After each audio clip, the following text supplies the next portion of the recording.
अस्सलाम वालेकुम everybody, once again मैं हूं आपका host Mazhar Iqbal and you are watching the kingdom of the warrior. दोस्तों, आज की इस वीडियो में हम बात करेंगे मलका एलिजाबेथ दोम के बारे में। मलका एलिजाबेथ दोम वो बरतानिया की मलका थी। जुमेरात को उनकी वफात का ऐलान बरतानवी वक्त के मुताबिक शाम 6:30 बजे किया गया, बकिंगम पैलेस ने किया। दोस्तों, बकिंगम पैलेस ये बरतानिया का एक इदारा है जहाँ पे सरकारी लोग रहते हैं। मलका स्कॉटलैंड में वाकई अपनी रिहाइश का बेलमोरल कासल में पुरसकून अंदाज में वफात पा गई, यानी कि उनका ना कोई बीमारी थी, ना वो किसी बीमारी में मुब्तला हुई और ना ही वो हॉस्पिटल में थी, बल्कि अपनी रिहाइश गाह पर थी। स्कॉटलैंड से लंदन वापसी के बाद मलका की मैयत को आखिरी रसूमात से पहले वेस्टमिंस्टर हॉल में तकरीबन 4 रोज के लिए आखिरी दीदार के लिए रखा जाएगा और आवाम को उनका दीदार करने की इजाजत होगी। दोस्तों, बरतानिया में रूलिंग का, किंगशिप का, वहां पे जो निजाम है हुकूमत करने का दूसरे दुनिया के तमाम ममालिक से मुख्तलिफ है। इस तरह ये लोग अपनी हुकूमत करते हैं बरतानिया के अंदर, यानी कि किंगशिप अभी भी वहां पे मौजूद है। दोस्तों, मलका एलिजाबेथ की डेथ जुमेरात को हुई, गालबन 2:45 बजे का वक्त बताया जाता है, उनकी अपनी रिहाइश पर हुई और उनकी तदफीन गालबन संडे या फिर मंडे की जाएगी, क्योंकि इनकी डेथ के बाद 4 दिन इनको रखा जाता है। यानी इनकी डेथ के बाद यानी किंग्स को बाकी दुनिया से लोग आते हैं इनकी इयादत के लिए और इनको देखने के लिए, यानी इनकी मैयत को देखने के लिए। ये एजाज सिर्फ किंग्स फैमिली होता है, बाकी लोगों को नहीं होता। दोस्तों, मलका एलिजाबेथ का दौर हुकूमत तवील तरीन हुक्मरानी का सूरज गरूब हो गया। बरतानिया की मलका एलिजाबेथ दोम 96 साल की उम्र में चल बसी।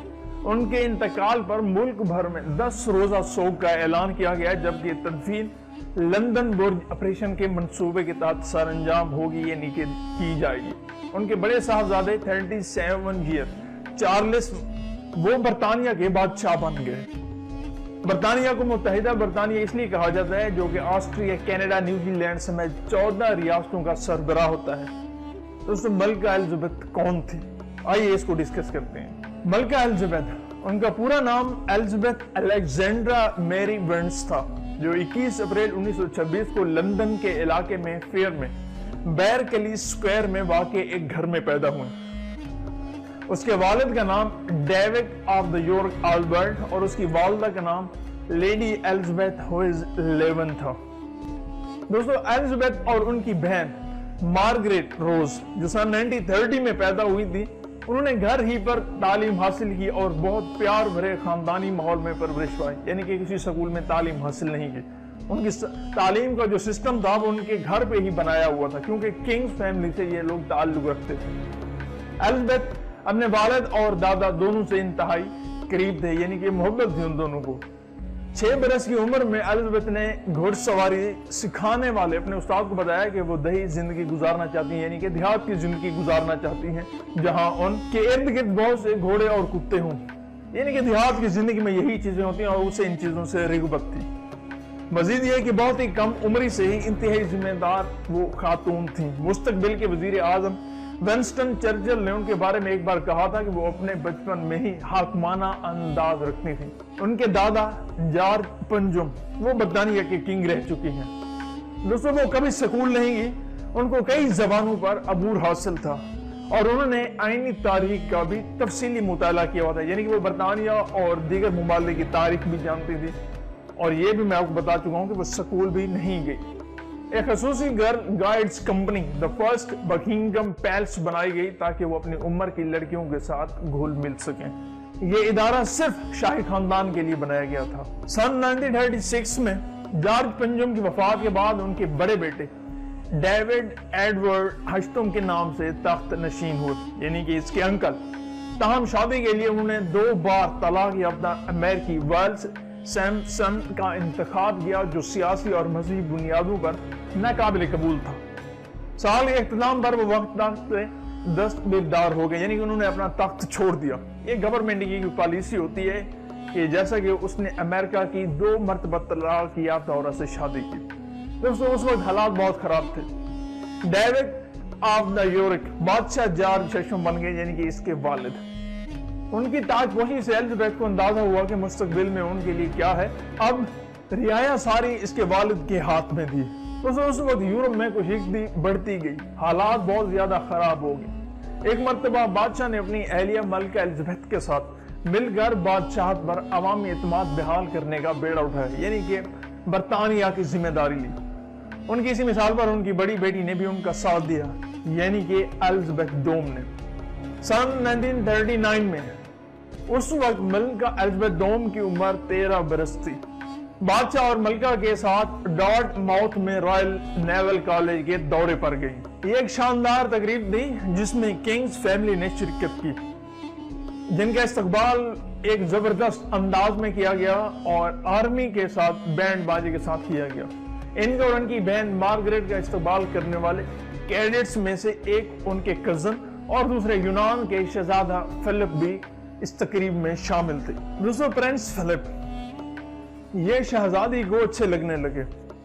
پہلے بھی وہ ملتے رہتے تھے لیکن اس طرح کی ملاقات نہیں ہوئی جب شہزادی نے ان میں دلچسپی لی۔ یہ پہلا موقع نہیں تھا جب ان دونوں کی ملاقات ہوئی، لیکن یہ پہلی بار تھا کہ الزبیتھ نے ان میں دلچسپی لی۔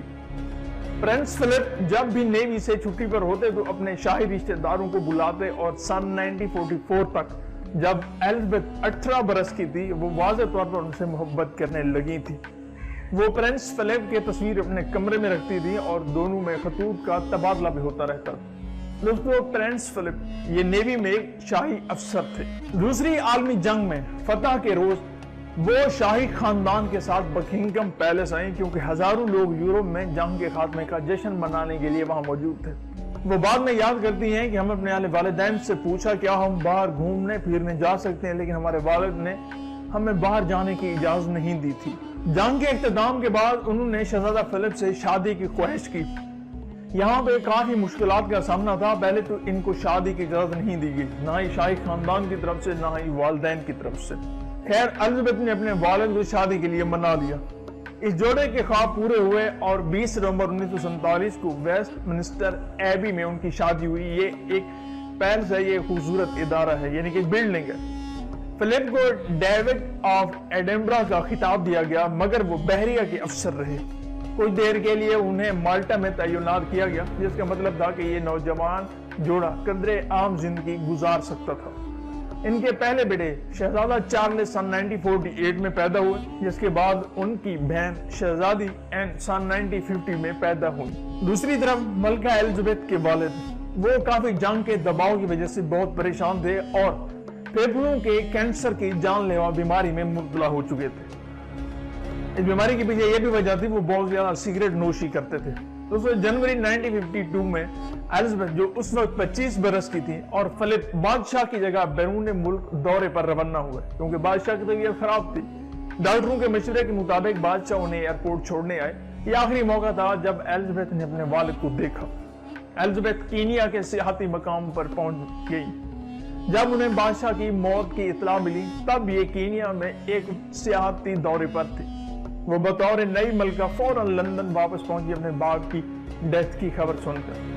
انہوں نے اس بارے میں بعد میں ایک گفتگو کی کہ ایک طرح سے میری طبیعت ناساز سی ہو گئی اپنے والد کی ڈیتھ کی خبر سن کر۔